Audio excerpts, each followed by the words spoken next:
Apakah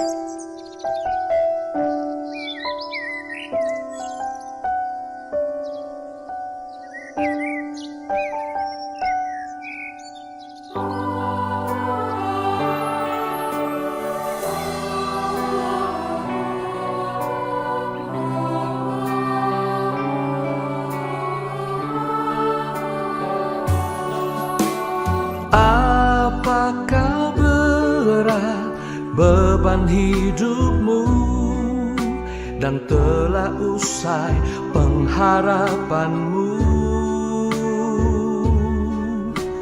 Kau berkata, habis sudah, tapi tenanglah, Tuhan masih bekerja. Apakah berat beban hidupmu dan telah usai pengharapanmu?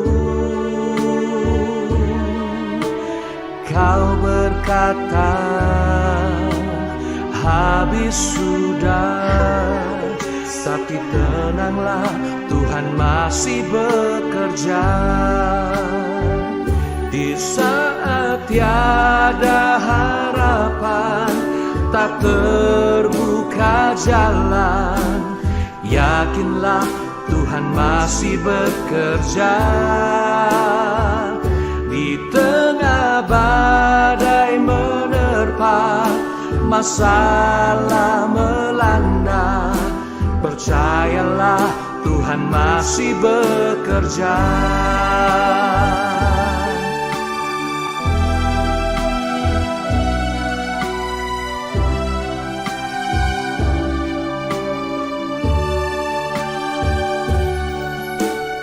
Apakah berat beban hidupmu dan telah usai pengharapanmu? Kau berkata, habis sudah, tapi tenanglah, Tuhan masih bekerja. Di saat tiada harapan, tak terbuka jalan, yakinlah Tuhan masih bekerja. Di tengah badai menerpa, masalah melanda, percayalah Tuhan masih bekerja. Di saat tiada harapan, tak terbuka jalan, yakinlah Tuhan masih bekerja. Di tengah badai menerpa, masalah melanda, percayalah Tuhan masih bekerja. Tiada yang mustahil bagi Allah, serta bagi yang percaya. Semua badai taufan diteduhkannya, percayalah Tuhan masih bekerja.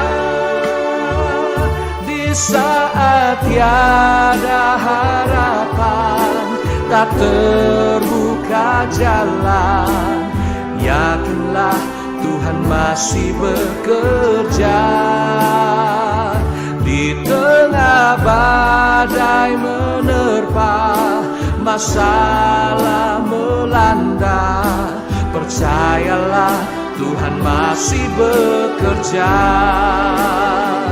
Di saat tiada harapan, tak terbuka jalan, yakinlah Tuhan masih bekerja. Di tengah badai menerpa, masalah melanda, percayalah Tuhan masih bekerja.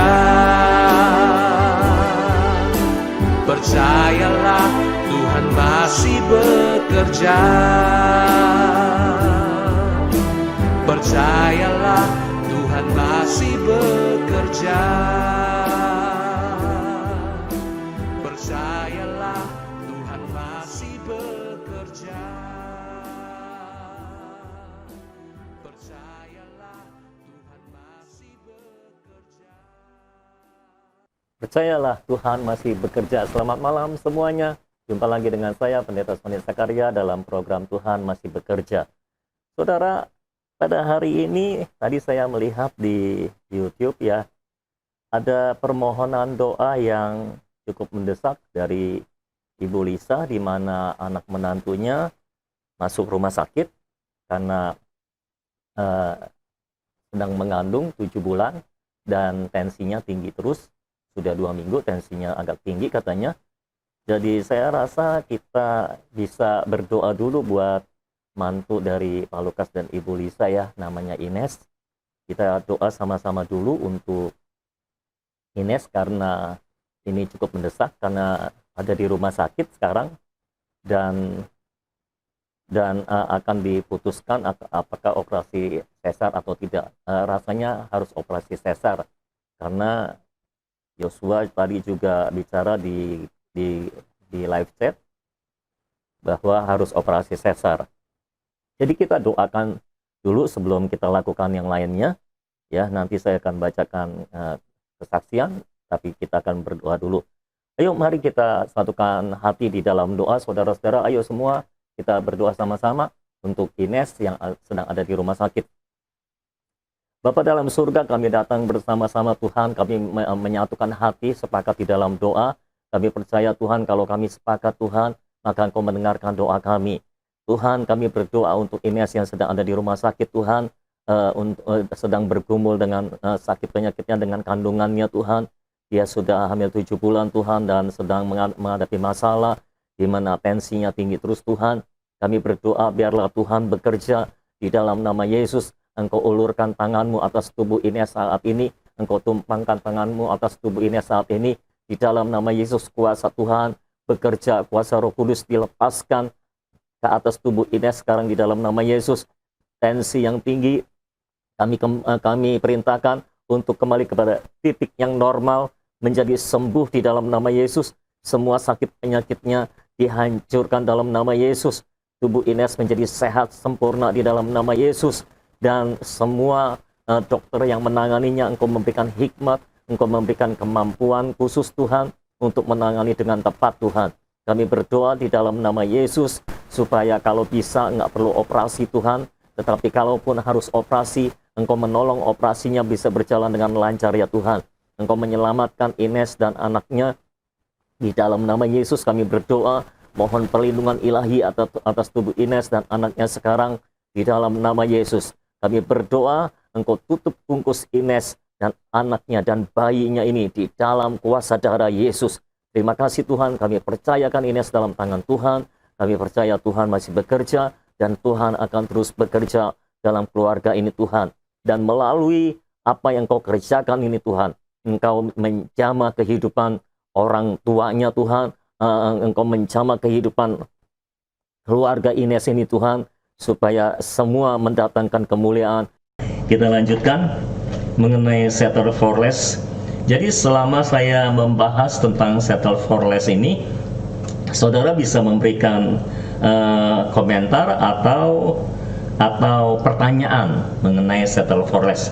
Begini saudara-saudara, seperti saya bilang tadi, kegelisahan saya adalah ada banyak orang Kristen yang hidup di bawah standar yang telah Tuhan tetapkan bagi mereka. Sama seperti pada waktu lalu kita membahas tentang seorang ibu yang sebetulnya bukan anak Tuhan dan sebetulnya dia tidak berhak mendapatkan apa-apa dari Tuhan, tapi dia terus mengejar Tuhan sampai akhirnya dia mendapatkan remah-remah. Tuhan berkata tidak layak memberikan roti yang seharusnya diberikan kepada anak, lalu diberikan kepada anjing, katanya Tuhan. Nah, perempuan itu berkata, ya tapi kami juga bisa mendapatkan remah-remah. Jadi seharusnya dia tidak mendapat apa-apa, tapi bisa mendapat sesuatu. Walaupun dia mendapat remah-remah, tapi itu sudah di atas standar yang harus dia dapatkan. artinya saudara, dia bisa mendapatkan lebih dari apa yang seharusnya. Nah, saya percaya seharusnya kalau kita punya standar seperti perempuan itu, kita juga bisa mendapatkan lebih dari apa yang seharusnya, ya. Tetapi saya mendapati ada banyak orang Kristen bukannya mendapatkan apa yang lebih daripada apa yang seharusnya, tapi mereka malah mendapatkan kurang dari apa yang seharusnya. Dan permasalahan terbesarnya adalah mereka puas dengan apa yang kurang. Mereka settle for less. Ya, makanya pada hari ini saya menyerukan kepada semua saudara yang mendengarkan live streaming ini, yang melihat tayangan ini, don't settle for less. Karena ada banyak hal yang Tuhan sediakan bagi kita tidak bisa kita terima karena kita settle for less, saudara-saudara. Ya, coba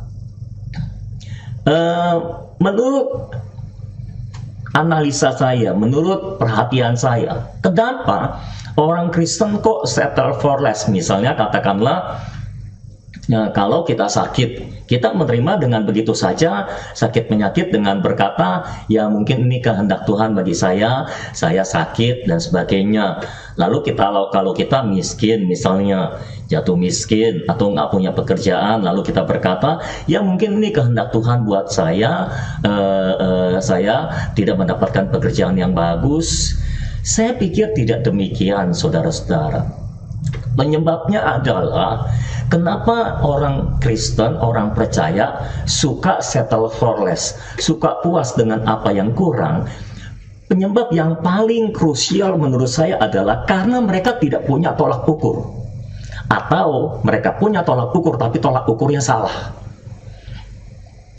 Mereka selalu atau mereka seringkali mengukur diri mereka, keberadaan diri mereka, apa yang seharusnya mereka miliki, apa yang seharusnya tidak mereka terima, apa yang seharusnya tidak mereka alami, mereka ukur dari masa lalu mereka. Dan seringkali mereka juga mengukur dari keadaan sekitar mereka. Contoh katakanlah, kalau mereka lahir dari keluarga miskin misalnya, maka mereka mengukur standar kehidupan mereka dari masa lalu mereka. Ya, saya memang dilahirkan dari keluarga miskin, jadi mungkin takdir saya sudah miskin. Ya, nah karena itu ada banyak orang yang menerima kemiskinannya dengan sukarela. Padahal saya sangat percaya Tuhan tidak mau kita miskin dan Tuhan tidak suka kita miskin. Tidak ada seorang pun di antara saudara yang suka kalau anaknya miskin, apalagi Bapa di sorga. Boleh bilang saudara, senakal-nakalnya anak kita, sebejat-bejatnya anak kita tetap tidak mau kalau dia miskin. Kita lebih rela melihat anak kita itu hidup sejahtera, hidup berkelimpahan, dibandingkan kalau anak kita itu hidup miskin. Kita tidak mau, walaupun anak kita mungkin kurang ngajar sama kita, tapi kita tetap mau anak kita itu sejahtera. Nah, bagaimana dengan Tuhan? Saya yakin Tuhan juga seperti itu. Tuhan tidak suka melihat kita hidup miskin, tidak dengan damai sejahtera, tidak berkelimpahan dan sebagainya seperti itu. Dan saya percaya Tuhan juga tidak mau kita hidup dalam sakit penyakit yang terus-menerus. Ya, itu bukan sesuatu hal yang wajar bagi orang percaya, karena mujizat, kesembuhan, kelimpahan, kecukupan Tuhan sediakan bagi anak-anaknya. Itu adalah roti yang disediakan bagi anak-anaknya. Nah, permasalahannya seringkali adalah orang Kristen itu tidak memakai Alkitab sebagai tolak ukur dari kehidupannya. Ya, jadi Alkitab tidak dipakai sebagai tolak ukur dari kehidupannya. Nah, selama saya membahas ini, kalau saudara ada pertanyaan, saudara boleh tulis di YouTube atau di Facebook. Nanti saya akan jawab kalau bisa. Kalau tidak bisa jawab, ya saya nggak jawab ya. Nah, saudara, permasalahan seringkali adalah kita tidak memakai Alkitab sebagai tolak ukur dari kehidupan kita. Kita tidak menjadikan Alkitab, firman Tuhan itu, sebagai parameter untuk kehidupan kita. Contoh katakanlah, apa kata Alkitab tentang tubuh kita, tentang kesehatan kita? Nah, ada banyak janji-janji Tuhan tentang kesembuhan. Ada banyak janji-janji Tuhan tentang kesehatan di dalam Alkitab. Bahkan Roma pasal 8 ayat 11 berkata, Roh yang membangkitkan Kristus dari antara orang mati sekarang tinggal di dalam kita. Dan roh itu, roh kebangkitan itu akan menghidupkan tubuh kita yang fana ini. Ya, roh yang berdiam di dalam kita itu akan menghidupkan tubuh kita yang fana ini. Fana artinya sementara. Tubuh kita ini tubuh yang sementara, tubuh yang lemah, tubuh yang rapuh.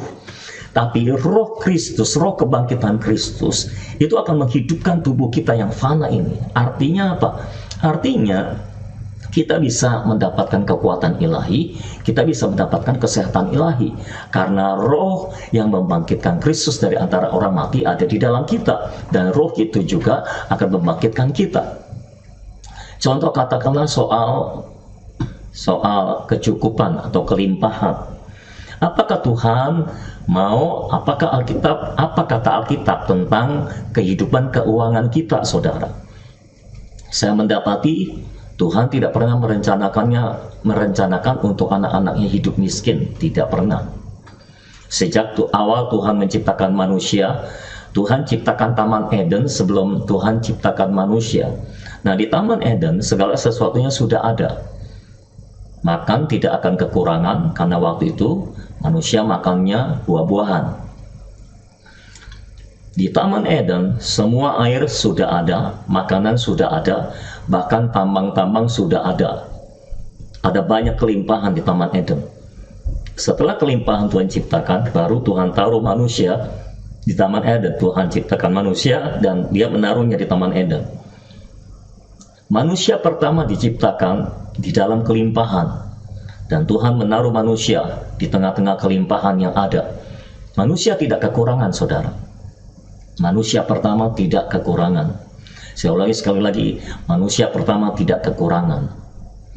Nah, dengan berjalannya waktu, manusia pertama jatuh ke dalam dosa. Dosalah yang membuat mereka menjadi harus berjeripayah untuk makan, untuk memenuhi kebutuhan. Dosalah yang membuat Adam harus berpeluh untuk mencari pemenuhan kebutuhan. Di Taman Eden, Adam tidak berpeluh untuk mencari pemenuhan kebutuhan. Ya, saudara. Lalu dengan berjalannya waktu, Tuhan bikin strategi lain, Tuhan bikin rencana lain. Tuhan memilih satu bangsa yang berasal dari keturunan Abraham, dibentuk dari keturunan Abraham menjadi satu bangsa, namanya bangsa Israel. Nah, ketika awal bangsa Israel dipilih oleh Tuhan, diambil oleh Tuhan, ya, Tuhan juga menjanjikan kelimpahan. Bahkan ketika Israel ada dalam perbudakan negeri Mesir, dengan tangan Tuhan yang kuat, dibawanya keluar Israel dari negeri Mesir, negeri perbudakan itu, lalu dijanjikan untuk memasuki tanah Kanaan, tanah yang berlimpah dengan susu dan madunya. Ya, saudara. Nah, di tanah Kanaan juga sudah terjadi kelimpahan, sudah ada kelimpahan. Ketika mereka masuk Kanaan, mereka tinggal, rumah sudah ada, semua sudah ada, pokoknya semuanya sudah ada. Itu negeri kelimpahan. Ya, saudara. Artinya ketika Tuhan mau memulai dengan umat yang baru, umat Israel, Tuhan juga memulai dengan kelimpahan. Umat Israel tidak ditakdirkan untuk hidup di dalam negeri perhambaan atau perbudakan. Umat Israel juga bukan direncanakan untuk tinggal atau untuk hidup di padang gurun. Padang gurun adalah negeri kecukupan. Tuhan tidak merencanakan bahkan kecukupan. Tuhan merencanakan kelimpahan bagi anak-anaknya, yaitu negeri Kanaan. Mesir adalah negeri kekurangan, padang gurun adalah negeri kecukupan, Kanaan adalah negeri kelimpahan. Tuhan bawa umat Tuhan ini, umat perjanjian ini, dari negeri kekurangan berpindah kepada negeri kecukupan, lalu berpindah memasuki negeri kelimpahan. Itulah rencana Tuhan sejak awal. Jadi saya sangat mempercayai ada standar-standar yang Tuhan tetapkan bagi kita. Kalau kita menjadikan Alkitab, yaitu firman Tuhan itu, sebagai pedoman hidup kita, sebagai standar atau tolak ukur hidup kita, maka kita akan membandingkan hidup kita dengan firman Tuhan, dengan Alkitab. Ini hidup kita sudah cocok dengan Alkitab atau belum? Standarnya sudah sama dengan Alkitab atau belum? Kalau belum, ya kita harus kejar. Penyebab mengapa orang percaya tidak mengejar standar yang Tuhan tetapkan adalah karena mereka tidak punya tolak ukur. Mereka tidak bisa mengukur, ya. Mereka tidak bisa mengukur apakah hidup mereka sudah sesuai dengan firman Tuhan atau belum, saudara. Mereka tidak mengukur karena mereka tidak punya alat ukurnya. Sedangkan sebetulnya Alkitab bisa menjadi alat ukur. Nah, kita harus mengukur hidup kita. Prinsipnya adalah semua yang bisa kita ukur akan bisa kita atur dan bisa kita capai. Penyebab mengapa kita tidak pernah mengejar yang seharusnya adalah karena kita tidak pernah mengukur. Kita tidak pernah menetapkan ukuran bagi hidup kita, sehingga akhirnya kita mengalir saja di tengah-tengah dunia ini, dan seringkali bukan cuma mengalir tapi hanyut oleh dunia ini. Kalau dunia hitam kita ikut hitam, kalau dunia putih kita ikut putih. Seharusnya tidak boleh seperti itu.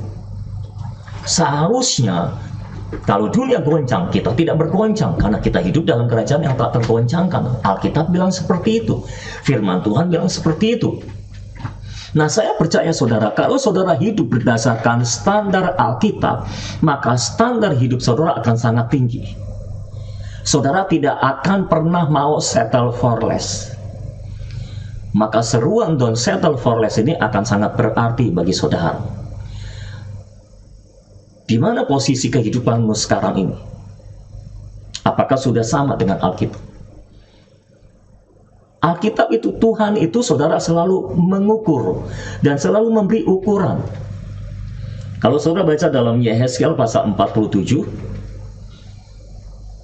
bicara tentang sungai yang mengalir keluar dari bait Allah, ada malaikat yang pegang tali pengukur. Setiap 1000 hasta diukur. Jadi setiap 1000 hasta diukur. Tapi setelah malaikat mengukur, Yehezkiel disuruh masuk ke dalam air itu. Untuk apa Yehezkiel mengukur? Untuk apa Yehezkiel disuruh masuk ke dalam air? Untuk mengukur. Maka Yehezkiel mendapati 1000 hasta pertama, dalamnya semata kaki, sepergelangan kaki. Jadi setelah Tuhan mengukur, Yehezkiel pun harus mengukur. Nah, kita ini kebanyakan Tuhan memberikan ukuran, tapi kita tidak pernah mengukur. Sedalam apa kita bersama dengan Tuhan? Ya, sudah selaras, sejauh mana kita selaras dengan Alkitab, dengan firman Tuhan? Diukur lagi oleh malaikat pengukur 1000 hasta kedua, Yehezkiel disuruh masuk lagi. Untuk apa? Untuk mengukur lagi. Jadi harusnya setiap kali Tuhan mengukur hidup kita, kita pun harus mengukur hidup kita. Ini ukuran kita sudah sesuai dengan ukuran Tuhan atau belum? Mungkin kalau malaikat mengukurnya pakai 1000 hasta, tapi Yehezkiel tidak pakai ukuran yang tepat seperti itu. Kalau nggak bisa ukurannya tepat, minimal ada ukuran semata kaki, oke, semata kaki. Lalu yang kedua selutut, oke, selutut, tapi kan ada ukuran yang bisa diukur. Ya.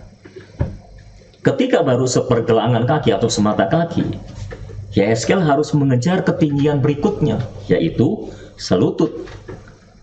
Diukur lagi oleh Tuhan. Yehezkiel masuk lagi. Untuk apa? Supaya Yehezkiel mengukur sudah sejauh mana? Sudah selutut. Apakah cukup? Tuhan bilang belum cukup. Diukur lagi oleh Tuhan 1000 hasta berikutnya. Yehezkiel disuruh masuk lagi. Untuk apa? Untuk mengukur. Jadi kalau Tuhan mengukur, seharusnya kita juga mengukur. Dalamnya sepinggang. Diukur lagi oleh Tuhan, belum cukup. Itu belum standarnya Tuhan. diukur lagi oleh Tuhan. Lalu Yehezkiel disuruh masuk lagi. Untuk apa? Untuk mengukur. Dan sekarang dalamnya sudah menjadi sungai yang tak terseberangi. Sudah tidak bisa diukur lagi. Setelah target tercapai, atau setelah itu sudah mencapai sungai kedalaman airnya, maka tidak ada pengukuran lagi. Artinya apa? Sudah mencapai target. Artinya apa? Itu ukuran yang pasnya segitu. Semata kaki belum pas, belum sesuai yang Tuhan sediakan. Selutut belum pas, itu belum sesuai dengan apa yang Tuhan tetapkan. Sepinggang juga belum pas, itu belum sesuai dengan apa yang Tuhan tetapkan. Ketika sesungai, maka itu sudah pas, itulah yang Tuhan tetapkan, maka Tuhan tidak mengukur lagi, dan Yehezkiel pun tidak mengukur lagi. Mengapa? Ukuran yang ditetapkan sudah tercapai. Seharusnya begitulah kita menjalani hidup kita, saudara. Mengapa saya berkata seperti itu?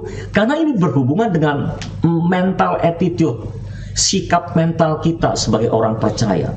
Seringkali saya mendapati justru orang-orang Kristen punya sikap mental yang sangat parah, yang sangat rendah, saudara.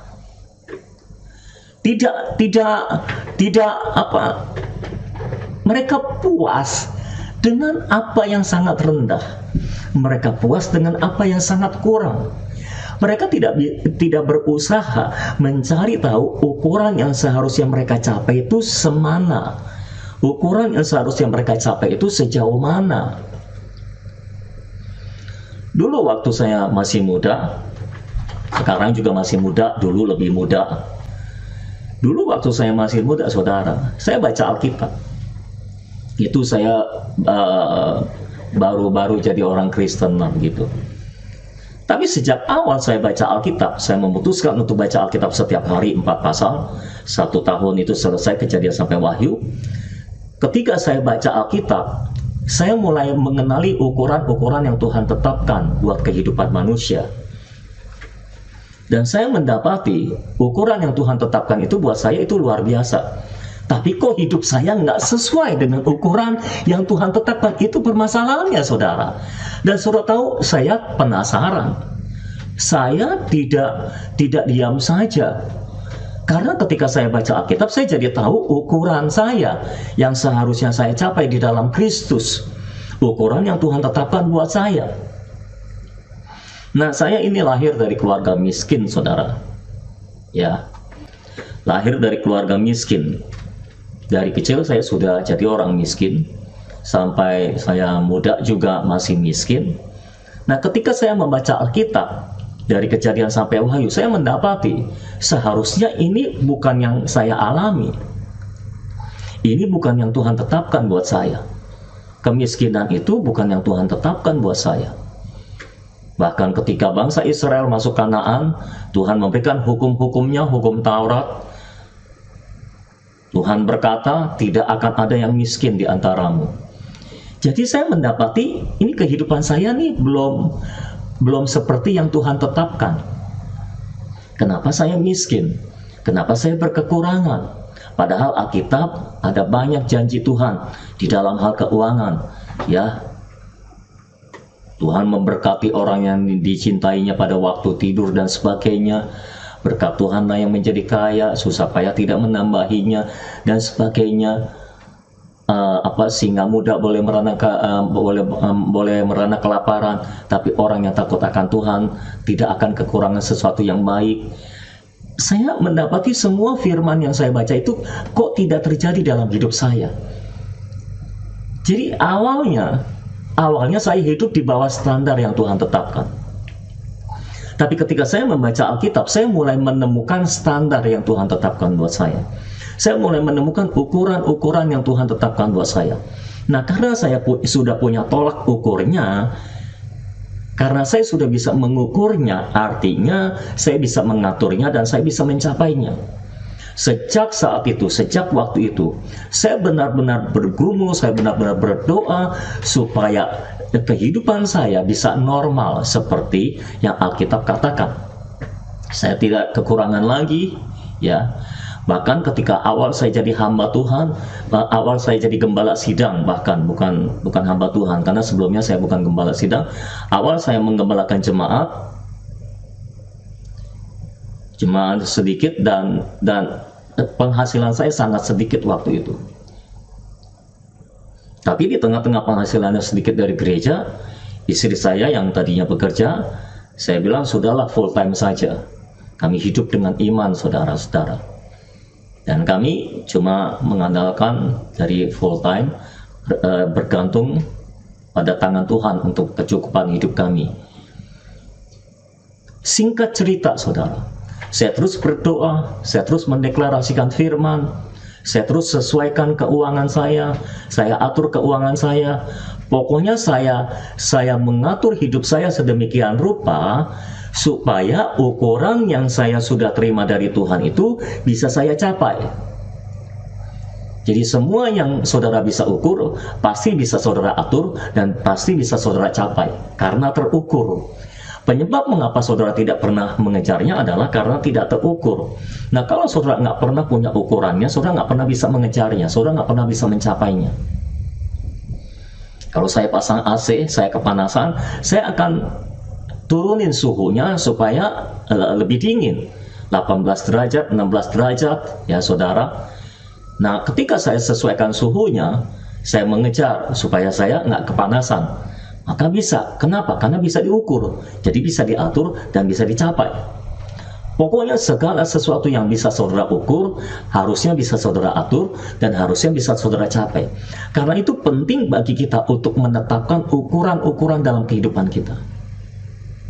Ya, ukuran-ukuran dalam kehidupan kita itu sangat penting. Dalam keuangan, saudara harus tetapkan ukuran. Ukurannya jangan berdasarkan masa lalumu, juga jangan berdasarkan keadaan orang-orang di sekitarmu. Pada masa krisis ini, kalau saudara melihat orang-orang jatuh karena krisis, lalu saudara berkata, ya memang lagi masa krisis, jadi enggak heran kalau saya juga kena krisis. No, enggak begitu saudara. Saya yakin tidak begitu. Walaupun Alkitab berkata, walaupun dunia gonjang-ganjing, tapi saudara hidup dalam kerajaan yang tak tergoncangkan. Seharusnya saat dunia goncang, saudara tidak ikut-ikutan goncang. Karena saudara hidup dalam kerajaan yang tak tergoncangkan. Nah, ketika saya tergoncangkan, padahal ukurannya saya tak tergoncangkan, maka saya harus mengatur hidup saya ulang dan mengejar ukuran yang Tuhan tetapkan itu, yaitu tak tergoncangkan. Bagaimana caranya supaya saya bisa hidup dalam segala situasi dan kondisi yang ada di dalam dunia ini, saya bisa tetap hidup secara tak tergoncangkan? Bagaimana caranya? Saya mengejarnya, karena saya punya ukurannya, saya bisa mencapainya, saya bisa mengaturnya, dan saya bisa mencapainya. Saya dorong setiap saudara, ayo kejar, ayo kejar. Bagaimana dengan saudara? Saya sudah cerita bagian saya penasaran karena saya baca Alkitab, kok apa yang saya baca tidak terjadi dalam hidup saya. Saya mengejarnya, dan puji Tuhan, sekarang saya hidup berkecukupan, bahkan berkelimpahan. Ya saudara, saya tidak berkekurangan lagi. Mengapa? Karena saya sudah mendapatkan ukuran untuk keuangan saya, area keuangan saya. Dan karena ada ukurannya, saya mengejarnya dan saya bisa mencapainya. Karena semua yang bisa diukur harusnya bisa diatur dan harusnya bisa dicapai. Kalau saudara belum menetapkan ukuran untuk area keuangan saudara, saudara tidak akan bisa mencapai apa yang Tuhan tetapkan buat saudara. Lah, ukurannya aja saudara nggak punya. Kalau saudara nggak punya ukuran, pasti saudara nggak pernah mengaturnya dan nggak pernah bisa mencapai ukuran itu karena ukurannya saja tidak ada. Dalam hal kesehatan sama. Saya membaca dalam Alkitab, Tuhan berjanji, kalau engkau beribadah kepadaku, engkau tidak akan kena penyakit yang aku timpakan kepada Mesir. Artinya penyakit yang ditimpakan kepada dunia ini tidak akan kena kepada saya kalau saya beribadah kepada Tuhan. Sepanjang yang saya tahu, saya selalu beribadah kepada Tuhan. Ya. Dan Alkitab berkata, roh yang membangkitkan Kristus dari antara orang mati telah ada di dalam saya, dan roh itu menghidupkan tubuh saya yang fana ini. Jadi seharusnya saya makin sehat, bukan makin sakit. Sudah tahu dari kecil saya ada penyakit asma, dan seiring berjalannya waktu, saya ada penyakit alergi. Dulu kalau saya lihat debu saja, saya bisa pilek kemana-mana, ngocor terus, ingus dari hidung, ya mata perih dan sebagainya, alergi. Nah, ketika saya sudah pelayanan, beberapa kali saya masuk rumah sakit, ya paru-paru saya pernah kempes katanya, dan harus ditiup, dimasukkan selang, ditiup. Tenggorokan saya radang terus, dan akhirnya harus dioperasi, operasi amandel. Amandelnya diangkat karena sudah jadi sarang kuman menurut dokter THT. Jadi dioperasi. Lalu belakangan dokter juga mendiagnosa saya, memvonis saya kena diabetes katanya, kolesterolnya juga tinggi, dan sebagainya itu. Dan saya harus terus minum obat. Saya harus terus minum obat. Nah, di tengah perjalanan hidup saya dengan sakit penyakit itu, dan saya harus terus minum obat, saya kembali gelisah, saudara. Saya gelisah kenapa? Karena saya memiliki tolak ukur, yaitu Alkitab. Saya bertanya-tanya kepada Tuhan, Tuhan, seharusnya saya tidak sakit-sakitan seperti ini. Seharusnya saya sehat, karena saya takut akan Tuhan, saya beribadah, saya mencintai Tuhan, saya rajin berdoa, saya suka puasa dan sebagainya. Pokoknya saya melayani Tuhan, saya mengasihi Tuhan dan sebagainya. Kenapa saya sakit-sakitan seperti ini? Kenapa setiap hari saya harus minum obat? Ini nggak wajar, Tuhan. Saya gelisah di dalam diri saya. Mengapa? Karena saya punya ukuran. Ukuran itu membuat saya tidak mau harus mengejar ukurannya, harus mengatur hidup saya sedemikian rupa dan mengejarnya. Akhirnya saya mengatur pola makan saya dan sebagainya. Lalu saya berdoa dengan iman. Saya terus berdoa. Sampai satu titik, ya saudara, ketika saya terus minum obat, penyakit saya bukannya sembuh, malah rasanya tambah parah. Dan saya geram pada waktu itu. Dan saya berkata, Tuhan, ini tidak pada tempatnya. Ini tidak seharusnya seperti ini. Ini salah. Ada yang salah ini. Saya nggak mau hidup seperti ini. Ini nggak sesuai ukuran Tuhan. Ini bukan yang Tuhan tetapkan buat saya. Dan saudara tahu, saya bertekad, saya beriman, dan Tuhan memberikan imannya kepada saya. Saya hentikan obat gula saya, obat diabetes saya, obat kolesterol saya yang harus minum tiap hari dan sebagainya. Bahkan belakangan obat asma tenggorokan, antibiotik dan sebagainya itu saya hentikan semuanya itu, saudara-saudara. Ya, yang rutin saya hentikan. Saya nggak mau minum obat secara rutin karena obat bukan makanan. Bahkan obat itu sebetulnya adalah racun, saudara-saudara. Saya berhenti dan saya berdoa, saya beriman, saya percaya seharusnya Tuhan menyembuhkan saya, seharusnya saya hidup dalam kesehatan ilahi. Dan puji Tuhan, sudah berapa tahun? Ya, sudah 2 tahun, 3 tahunan belakangan ini, saudara. Saya rasa sehat, tetap sehat sampai sekarang. Ya, kalaupun sibuk tetap sehat. Dan saya memuji Tuhan untuk hal itu. Tapi saya cerita ini untuk mendorong saudara supaya memakai Alkitabmu sebagai ukuran, sebagai tolak ukur. Karena selama saudara tidak memakai Alkitab saudara sebagai tolak ukur, maka saudara akan terus hidup di bawah standar yang Tuhan tetapkan. Saudara akan terus hidup di bawah apa yang telah Tuhan tetapkan bagimu. Dan saya serukan kepada semua saudara, don't settle for less. Don't settle for less. Ya. Jadi saya mendorong saudara, jangan mau hidup di bawah standar. Oke? Baik, rasanya tidak ada pertanyaan. Di Facebook juga tidak ada pertanyaan. Berarti saya ngomong terlalu jelas, saudara, sampai tidak ada yang bertanya. Ya, atau saudara sedang merenung. Saya dorong saudara untuk merenungkan apa yang saya katakan. Ayo, jangan mau kurang. Jangan mau apa yang kurang dari apa yang Tuhan tetapkan.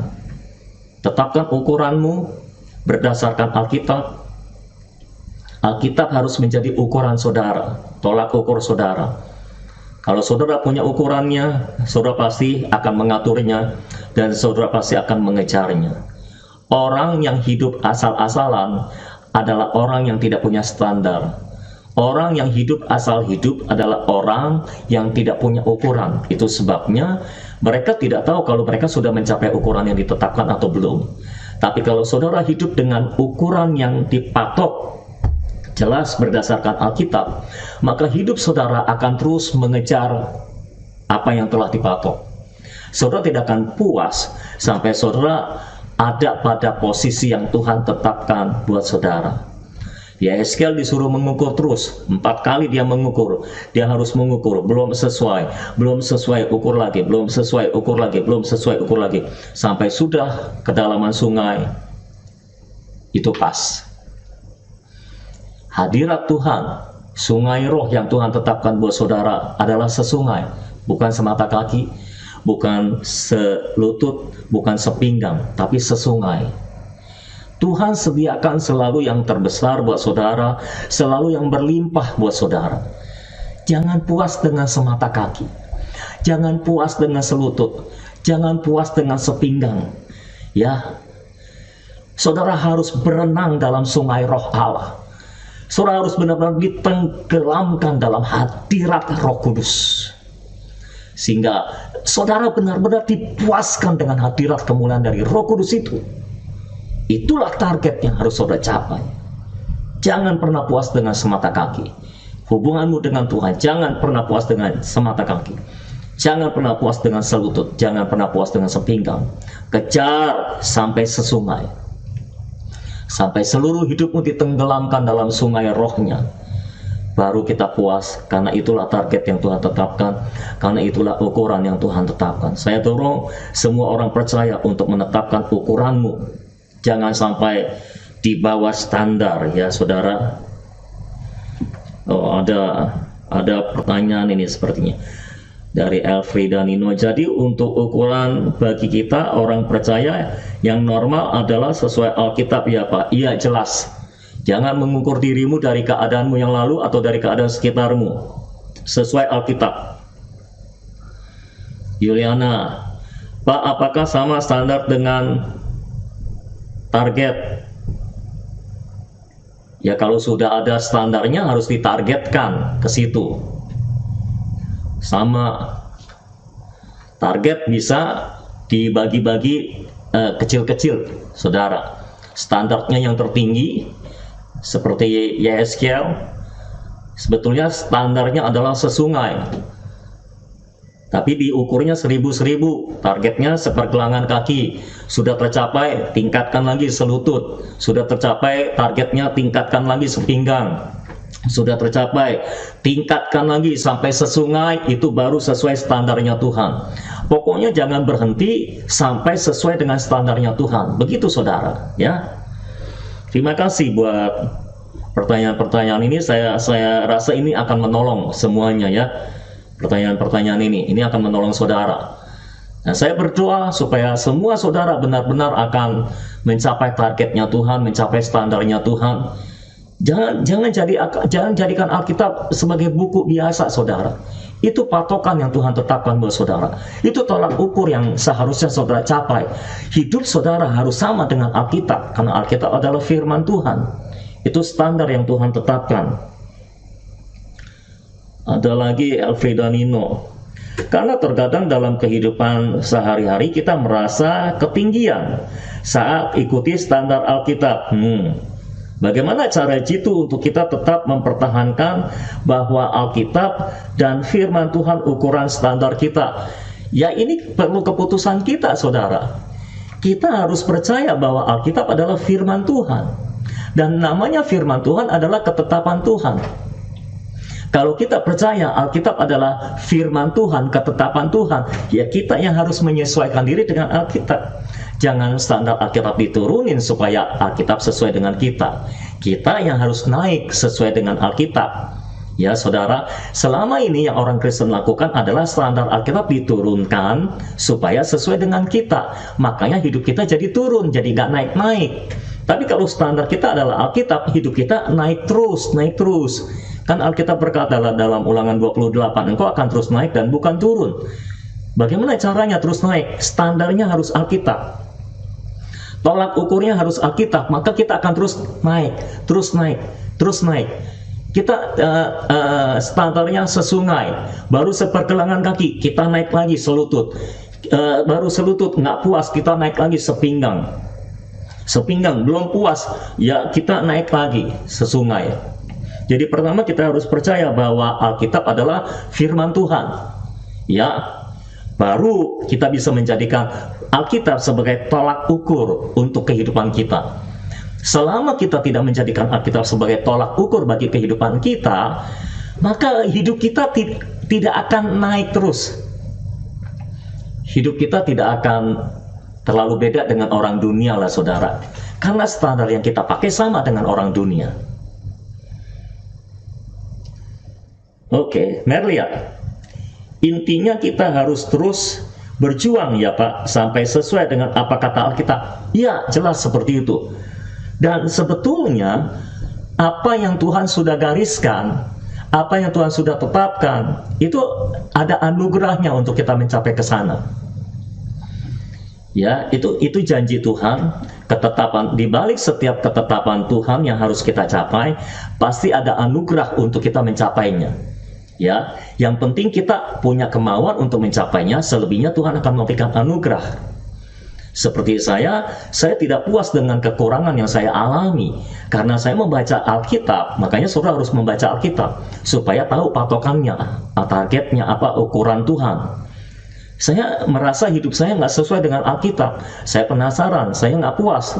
Saya kejar, sampai akhirnya saya bisa mengejarnya dan mencapainya. Puji Tuhan untuk hal itu. Tapi usaha saya sebetulnya nggak seberapa. Lebih banyak anugerah Tuhannya, sehingga saya bisa mencapai apa yang seharusnya saya capai, apa yang Tuhan telah tetapkan bagi saya. Dalam segala area begitu juga, dalam pelayanan begitu juga.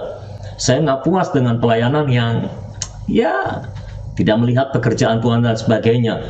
Dan saya tahu standar yang Tuhan tetapkan buat saya dalam pelayanan saya, yang sekarang tentunya belum mencapai standar yang Tuhan tetapkan. Makanya saya terus mengejar, saya terus mengejar, saya terus mengejar, saya terus mengejar, saya terus mengejar.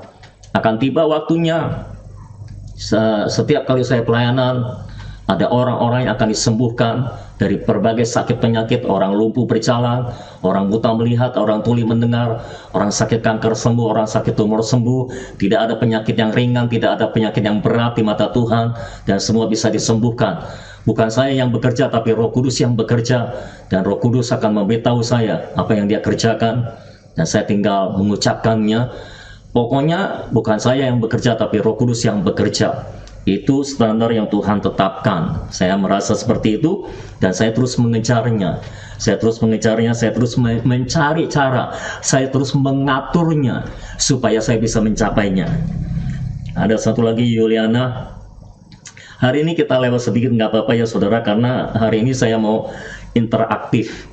Dan mungkin Kamis-Kamis mendatang saya mau interaktif seperti ini, karena saya merasa ini akan lebih banyak menolong saudara daripada saya cuma khotbah satu arah.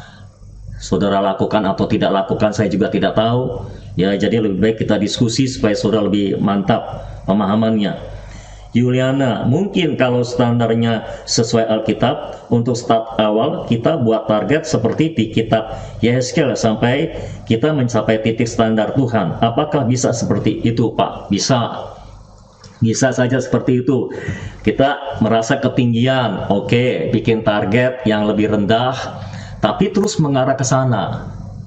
Ya, kalau seperti Heskel ceritanya, 4 kali lompatan sudah mencapai target, saudara. Jadi di dalam hidup kita, kalau kita mengejar targetnya Tuhan, mencapai standarnya Tuhan, itu akan ada lompatan-lompatan ilahi, ya. Dari semata kaki ke lutut itu kan lompatan, sebuah lompatan, ya. Itu lompatan, saudara. Enggak naiknya enggak satu-satu gitu, ya. Naiknya sekali 1000 hasta. Dari selutut ke pinggang itu juga lompatan. Jadi naiknya enggak sedikit-sedikit, ada lompatan ilahi karena ada unsur anugerah di situ. Yang penting saudara mau mengejar apa yang Tuhan telah tetapkan buat saudara, Tuhan akan berikan anugerah buat saudara, ya. Tuhan akan berikan anugerah buat saudara. Tuhan akan memberikan anugerahnya buat saudara. Oke? Nah, itu yang saya bisa jawab. Jadi saudara, yang penting pertama-tama adalah saudara percaya bahwa Alkitab adalah firman Allah dan apa yang ditulis oleh Alkitab itu adalah benar untuk saudara. Dan semuanya adalah itu memang ketetapan Tuhan untuk saudara. Alkitab tidak berbohong, ya. Apa yang Tuhan katakan, apa yang Tuhan janjikan, itu benar adanya. Percayai itu. Itu dasarnya harus di situ.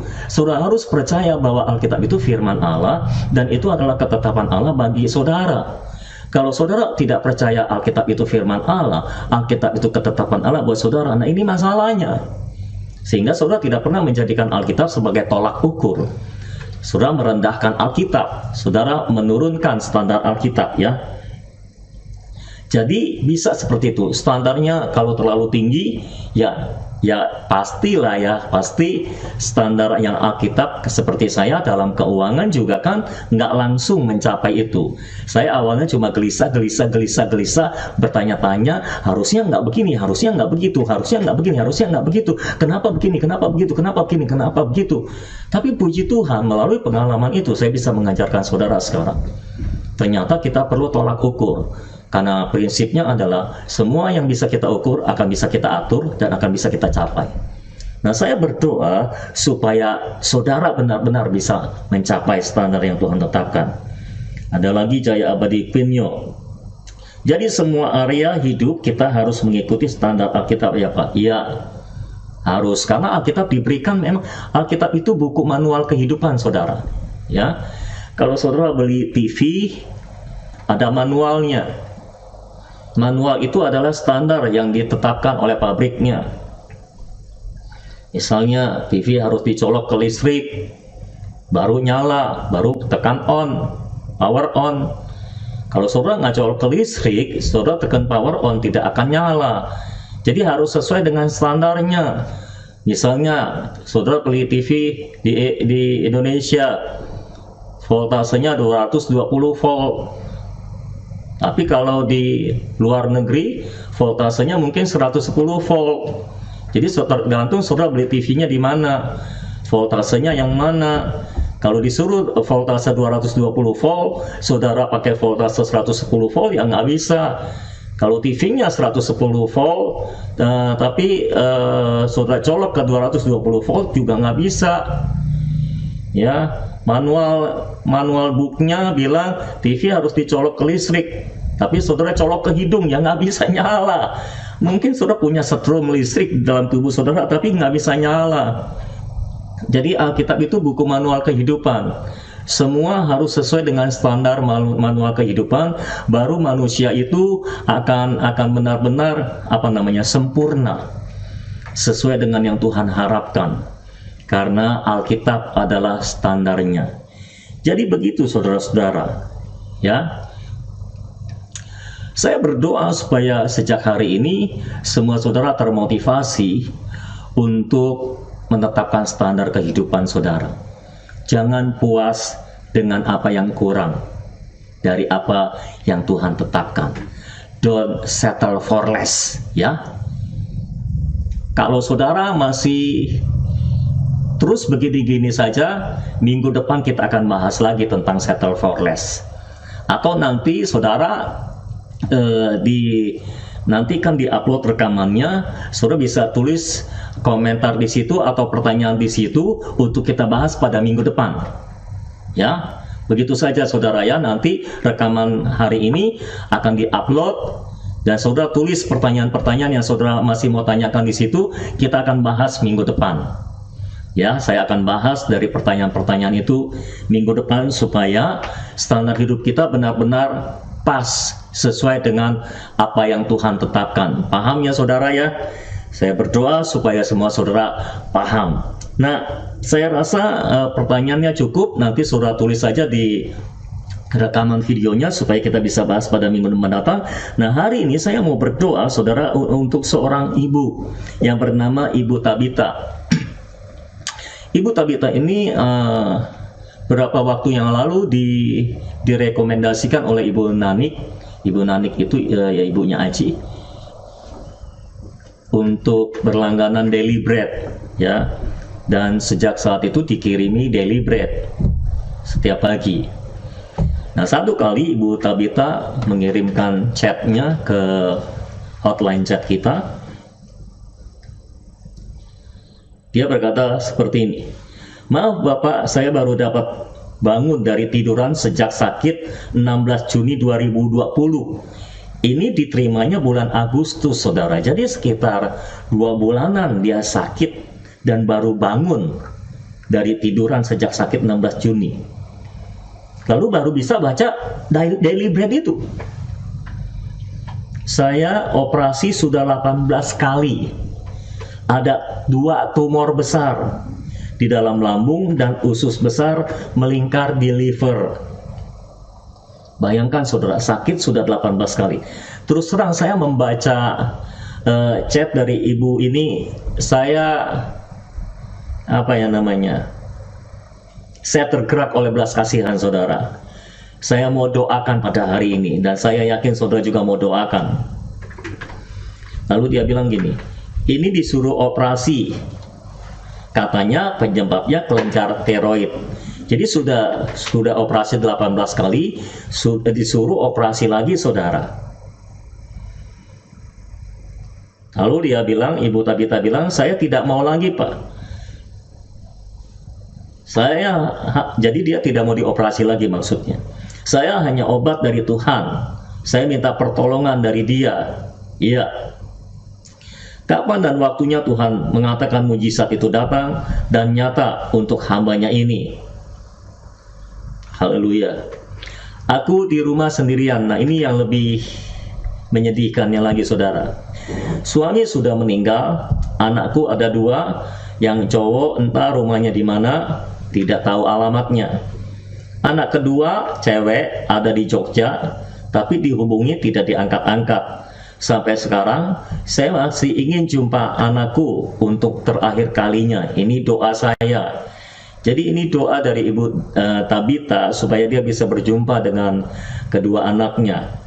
Lalu ketika ditanyakan nama anaknya, dia bilang nama anaknya yang pertama adalah Oktaviani Wahyu Nugroho. Dia bekerja di Mahkamah Agung Jakarta. Tapi nggak tahu di mana, cuma tahu dia bekerja di Mahkamah Agung Jakarta. Saya berdoa supaya Oktaviani Wahyu Nugroho bisa mendengarkan suara saya ini. Ibumu ingin berjumpa, bekerja di Mahkamah Agung Jakarta. Siapa tahu ada saudara yang mengenal nama ini, ya di Facebook atau di mana bisa dikirimkan. Lalu yang kedua anaknya namanya Dina Mei Cesa Ardiningsi, ini di Jogja, juga nggak tahu tinggalnya di mana. Jadi Dina Mei, saya berharap ini sampai ke Dina Mei, ibumu ingin berjumpa. Nama ibunya adalah Tabita Lastri, kelahiran 5 Oktober 62. Alamatnya Jalan Pesona 2 nomor 533 Binagria Pekalongan. Jadi ini dari Pekalongan. Saudara, ayo kita berdoa untuk Ibu Tabita. Saya nggak tahu apakah Ibu Tabita menyaksikan live streaming ini, bisa menyaksikan live streaming ini, saya tidak tahu.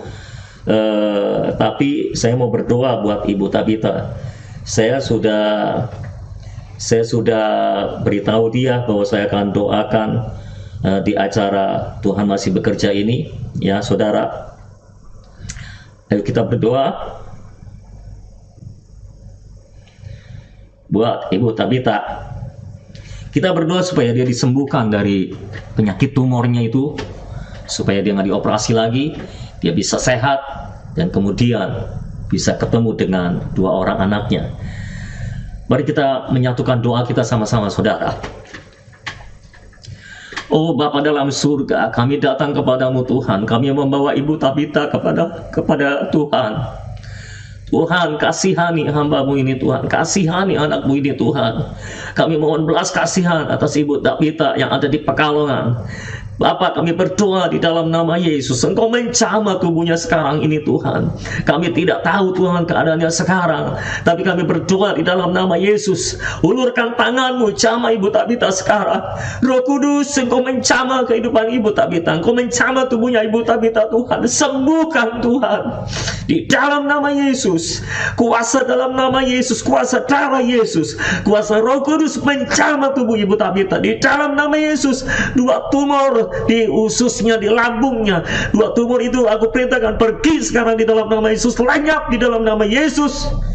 Dan semua bagian-bagian dalam tubuhnya, organ-organ tubuhnya menjadi sembuh, sehat, sempurna di dalam nama Yesus. Sempurna total di dalam nama Yesus. Kami percaya Tuhan Engkau masih bekerja dan mujizat masih berlangsung. Lakukan perkara-perkara besar atas kehidupan Ibu Tabita Tuhan. Kasihani dia, berikan anugerah-Mu, rahmat-Mu kepada dia Tuhan. Oh Tuhan, hidupkan kembali pengharapannya Tuhan. Engkau bangkitkan dia kembali Tuhan. Roh maut kami perintahkan pergi sekarang di dalam nama Yesus. Tidak boleh mendekati Ibu Tabita lagi. Kami perintahkan pergi jauh-jauh dalam nama Yesus. Ibu Tabita kami perintahkan bangkit, sembuh dalam nama Yesus, sembuh, bangkit dalam nama Yesus. Dan Tuhan bekerja dalam kehidupan Ibu Tabita. Tuhan, kami berdoa juga kerinduannya untuk bertemu dengan kedua anaknya. Tuhan, Kau kabulkan Tuhan. Buka jalan Tuhan di dalam nama Yesus. Buka jalan Tuhan. Kami tahu Engkau bisa membuka jalannya Tuhan, karena Engkau tahu di mana kedua anaknya itu berada Tuhan.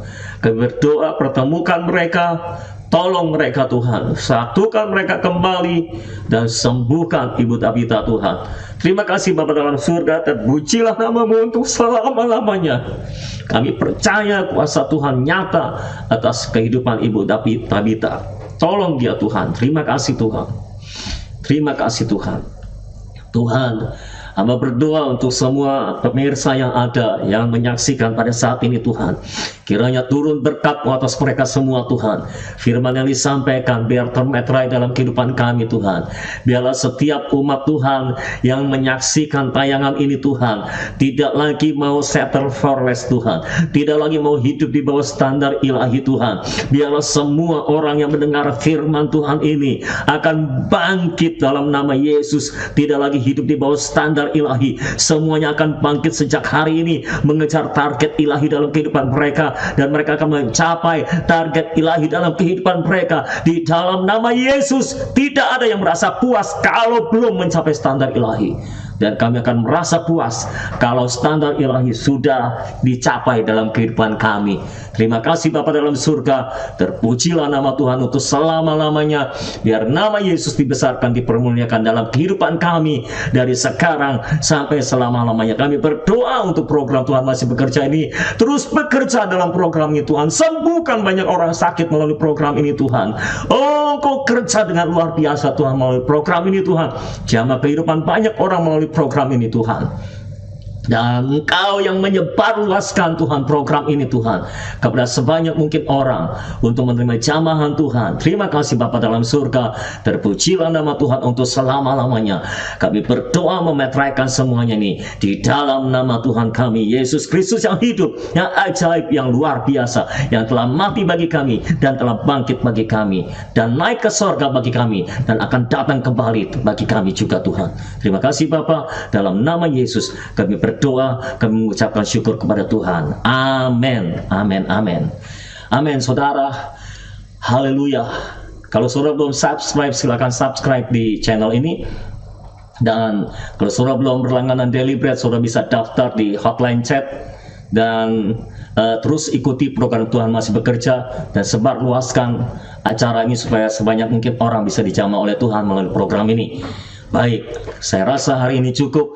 Kita jumpa lagi Kamis depan, dan kita akan menjawab pertanyaan-pertanyaan saudara yang saudara tuliskan di bagian komen di rekaman video Tuhan Masih Bekerja episode ini. Ya, selamat malam semuanya. Tuhan memberkati semuanya. Amin. Percayalah, Tuhan masih bekerja.